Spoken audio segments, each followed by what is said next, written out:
much I love you. As you grow older, you will face many challenges in life. Just do your best.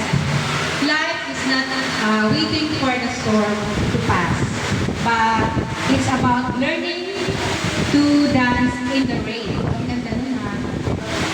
Every day may not be a good, but find something good every day.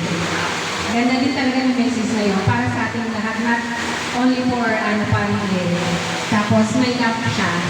Love, live, follow your dreams, believe in yourself, and remember to be ourselves. I will always be with you. Happy birthday. I love you and take care. Your mom. Diba? Napakaganda mensahe po at napakaganda kahit wala po yung mami niya, nakapagbigay siya ng mensahe. So thank you mami ha at tinulit kita. Thank you very much.